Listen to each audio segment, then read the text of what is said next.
ඔයත් අහලා තියෙන ලංකාවේ පහළ වෙච්ච ලිඛිත සාක්ෂි තියෙන අවසාන මහරහතන් වහන්සේ මලියදේව මහරහතන් වහන්සේ. අදටත් රහතන් වහන්සේලා පහළ වෙනවා. හැබැයි අපිට එහෙම සම්මුඛ වෙන්නේ නැහැ. මේ ලංකාවේ හිටියා කියලා ලිඛිත සාක්ෂි තියෙන ගල්වල කොටලා තියෙන සෙල්ලිපි වලින් හම්බ වෙන මහා වංශය කියන අවසාන මහරහතන් වහන්සේ මලියදේව මහරහතන් වහන්සේ කොහෙද වැඩ හිටියේ? ඔය පොල්ගහවෙල ප්‍රදේශයේ වට්ටාරම කියන රජමහා විහාරේ. වට්ටාරම පන්සලේ හිටපු මලියදේව හාමුදුරුවෝ රහත් වෙන්න කලින් ගමේ හිටපු අම්මා කෙනෙක් වස් ආරාධනා කළා. ඒ අම්මා හරිම දුප්පත්.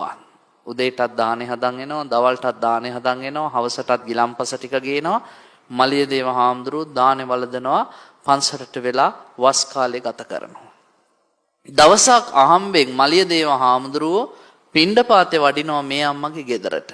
දැන් උපාසකම්ම දානේ ගෙනාවට ගියේ කොහෙද කියලාවත් දන්නේ නැති නිසා උන්වහන්සේ දවසක් වඩිනවා. උපාසකම්ම නෑ ගෙදර, මිනිපිරියක් ඉන්නවා.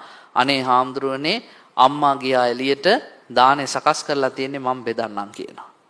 අර මිනිපිරිය ගේ ඇතුළට ගිහිල්ලා මුට්ටිය කාල් ගන්නවා. යට හූර තමයි ගන්නෙ. බෙදලා ගෙනල්ලා පූජා කරනවා. ඒ පාර මලියදේව හාමුදුරුවෝ හිතනවා මේ මිනිස්සු බඩටවත් කන්නේ නැතුවයි සංඝයාට දන් දෙන්නේ. කවදාවත් මේ බත් ටිකට ණයකාරයෙක් වෙන්න හොඳ නැහැ. සංසාරේ මිනිස්සුන්ට කඹරන්න හිතන්න හොඳ නැහැ. ඒ නිසා මේ දෙන දානේ මහත්ඵල මහානිසංස කරන්න මම අදින් පස්සේ මගේ නෝනැස වර්ධනය කරන්න ඕනේ. මේ වස් කාලේ ගෙවිලා ඉවර වෙන්න කලින් මං සියලු කෙලෙසුන් නසා රහත් වෙන්න ඕනේ. ඒ සඳහා වීරිය වඩන්න ඕනේ කියලා හවස් කාලේ උපාසකම්මට කියනවා. අම්මේ එක වේලක් දාන ගෙනවම හොඳටම ඇති. උදේ ගේන්නත් එපා, හවස ගිලම්පස ගේන්නත් එපා, දවල්ට මොනවා හරි ටිකක් ගෙනාවහම හොඳටම ඇති. උපාසකම්මා කියනවා නෑ ස්වාමීනි, මං වස් ආරාධනා කළා, මාස 3ම මං ඒ දේ කරනවා. කළා. මේ උපාසකම්මා ධනවත් කෙනෙක් නෙමෙයි, බොහොම දුප්පත්. කටින චීවරයක් විදියට ඕනනම් අඳනයක් පූජා කරන්න පුළුවන්, ඕනේ නම් තනිපට සිවුරක් පූජා කරන්න පුළුවන්, ඕනේ නම් දෙපට සිවුරක් පූජා කරන්න පුළුවන්. මේ අම්මා පූජා කරේ පුංචිම සිවුර, අඳන සිවුර. අඳන සිවුරක් පූජා කළා, කටිනයක් විදිහට ඇතිරුවා, පින් අනුමෝදන් කළා.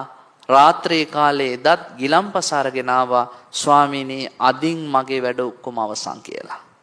වන්දනා කළා, ගිලම්පස පිළිගන්නලා යන්න හදද්දී මලියදේව හාමුදුරුවෝ කොහෙද මේ වඩින්නේ? ඒ පාර කිව්වා ස්වාමීනි මං ගෙදර යන්න කියලා. නෑ ඔහොම ඉඳ ගන්න. මං අද උපාසකම්මට කටිනානිසංස බණ දේශනා කරනවා. මලියදේව හාමුදුරුවෝ බණ කිව්වා.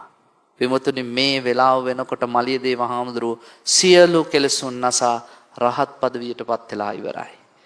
උන්වහන්සේ රහතන් වහන්සේ නමක් විදිහට තමයි කියන්නේ අම්ම ඉඳගන්න බණ ටිකක් අහන්න. තුන්යම් රාත්‍රිය මුළුල්ලේ රැලි වෙනකම් මේ අහිංසකම්මට බණ කිව්වා.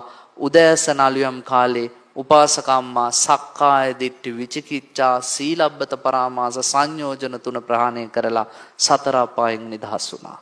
උතුම් සෝතාපට්ටි ඵලයටපත් වුණා. මේ රටේ එහෙම ಗುಣධර්ම පූර්ණේ කරපු ගිහි පැවිදි සමාජයක් අපිට ඉඳලා තියෙනවා.